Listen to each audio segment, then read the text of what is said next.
Hi guys, কেমন আছেন? আজকে বিষয়টা নিয়ে যেটা আলোচনা করব সেই বিষয়টা হলো চলচ্চিত্রের ফাইট। আমরা চলচ্চিত্রের ফাইট নিয়ে অনেক কিছু মন্তব্য করি বা না বুঝেও হয়তো অনেক কিছু বলে ফেলি যে এটা কেমনে হলো, চাকু কীভাবে ঢুকলো, গুলি কীভাবে ফুটলো। এটা কিন্তু একটা খুব টেকনিক্যাল পয়েন্ট, যেটা আমরা অনেকেই জানি না দর্শকেরা। কিন্তু আমরা অনেক সময় মন্তব্য করে থাকি, অনেক সময় তর্ক করে থাকি, অনেক সময় ঝগড়া লেগে যায় যে বেটা একজন বলে এইটা, আরেকজন বলে এইটা, না এইভাবে না, এটা এইভাবে, এভাবে না এইভাবে। আসলে এই চলচ্চিত্রের ফাইট সাবজেক্টই হচ্ছে স্বপ্নগুলো সম্পূর্ণ হলো টেকনিক্যাল সাবজেক্ট। আপনার টেকনিক্যাল সাবজেক্টই আমরা কিন্তু এটা তৈরি করে থাকি। যারা ফাইট ডিরেক্টর তারা ওটা কিন্তু ওইভাবে প্রসেস করা আছে। যেমন ধরে নিন, চাকু মারবেন, তো আমাদের চাকু থাকে হলো মানে অরিজিনাল চাকু থাকবে, ড্যামি চাকু থাকবে, একটা ফিটিং চাকু থাকবে। আমাকে যদি এখানে চাকু মারে, তাহলে এখানে আমার পেটে কিন্তু একটা ফিটিং চাকু আগে থেকে আমরা নিয়ে আসা থাকে। কারণ দেখবেন যে চাকু মারার পরে ওটা লোট আটকে থাকে। তো যদি এটা চামড়ার ভিতর না ঢোকে তাহলে তো ওটা আটকে থাকার কথা না। এখানে কোথায় আটকাবে? তো অর্থাৎ ভিতরে আমাদের একটা মানে বেল্টের মতো মানে ব্যাটনের ভিতরে চাকুটা আটকাতে হবে। আমাদের ৩ প্রকারের চাকু দিয়ে ওটা শটটা নিতে হয়।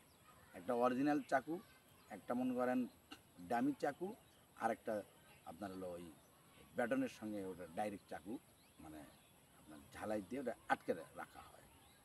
চাকুর শট গেল। এরপরে গুলি খাবেন কেমনে? গুলি করলো, গুলিও করলো, ঠাস করে রক্ত বেরাইতেছে ভিতর থেকে, বেরোইতেছে না? তো এখন গুলিটা যখন করলো, তো এইটা মনে করেন আপনার অরিজিনাল রিভলভারও হতে পারে।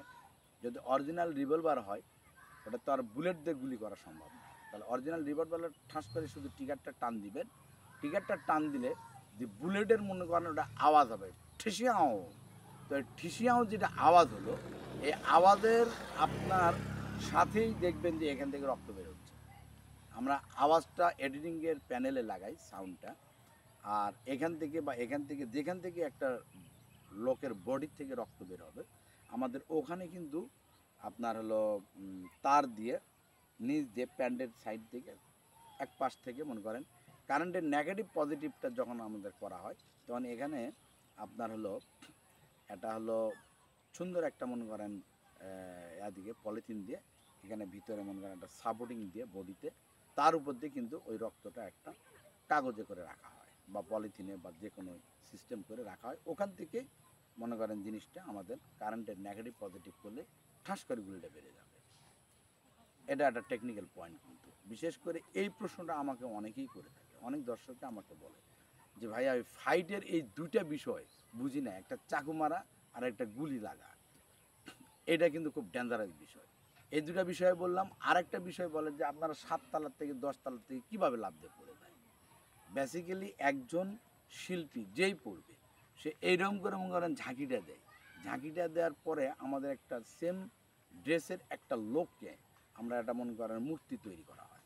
সেই মূর্তিটা আপনার খেলের হতে পারে, খড়, এই আপনার হলো পন্সের হতে পারে, কিন্তু সেটাকে ড্রেস পরানো হয়। ড্রেস পরানোর পরে এটা ওই 7 তলা 8 তলা থেকে ফেলে দেওয়া হয়। একটা ব্লাইন্ড শট দেখবেন যায়, ঠিক যখন নিচে পড়বে ওই সময় শিল্পীটাকে ফেলানো হয়। একটা হয়তো ঘোড়ার স্টাইলের জায়গা থেকে নিচে জায়গাতে ঠাস করে পড়ে গেল। শটটা কাটিং থাকে, একবার শটটা কিন্তু আমরা নিতে পারি না। তবে হ্যাঁ, এখন কি মনে করেন প্রযুক্তির উন্নতির কারণে আমরা এখন ডাইরেক্ট নিতে পারি। কেমনে? ওখান থেকে যদি আমরা রশি দিয়ে যদি মানে কপি করলে রশি দিয়েও যদি আমরা নিচে ফেলায় দেই, তাহলে কিন্তু ওই লোকটার কিচ্ছু হবে না, কারণ ও তো বডিতে মনে করেন রশি লাগানো আছে। রশির মাধ্যমে এসে ডাইরেক্ট পড়বে, কিন্তু তার কোনো সমস্যা হবে না।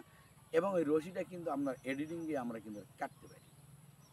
দর্শক মনে করেন বিদেশি, বিশেষ করে বিদেশি ছবিগুলোতে দেখবেন ওরা এইভাবে ফ্লাইং কিক করে, চায়না ছবিতে অমুক করে, কিন্তু বেসিক্যালি এটা কপিকল রশির মাধ্যমে কিন্তু করা হয়। বড় ক্রেন টলিতে উড়ে যায়, গাছে এক গাছ থেকে আরেক গাছে যায়, এটা সব রশির মাধ্যমেই যায়, কিন্তু এছাড়া সম্ভব না। তো এটা বাংলাদেশে এখন আমরা করতে পারি, কারণ উন্নত প্রযুক্তি এখন টেকনোলজি বিভিন্ন আসছে।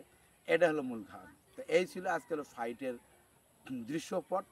তো যাই হোক, দর্শকেরা যারা আমার এই ভিডিওটি দেশের এবং প্রবাসী ভাই বোনেরা দেখতেছেন, আপনারা আমার ইউটিউব চ্যানেলের পাশে থাকবেন, রবিউল ইসলাম রাজ ইউটিউব চ্যানেল। এই চ্যানেলের পাশে থাকবেন, শেয়ার করবেন, কমেন্ট করবেন, লাইক করবেন এবং ফলো দেবেন। এবং আমার আইডিও আছে রবিউল ইসলাম রাজ ফিল্ম ডিরেক্টর, সেটার পাশেও থাকবেন। পেজ আছে রবিউল ইসলাম রাজ। তো যাই হোক, আপনাদের সুন্দর মঙ্গল জীবন কামনায় আজকে এই পর্যন্তই শেষ করলাম। আল্লাহ হাফেজ।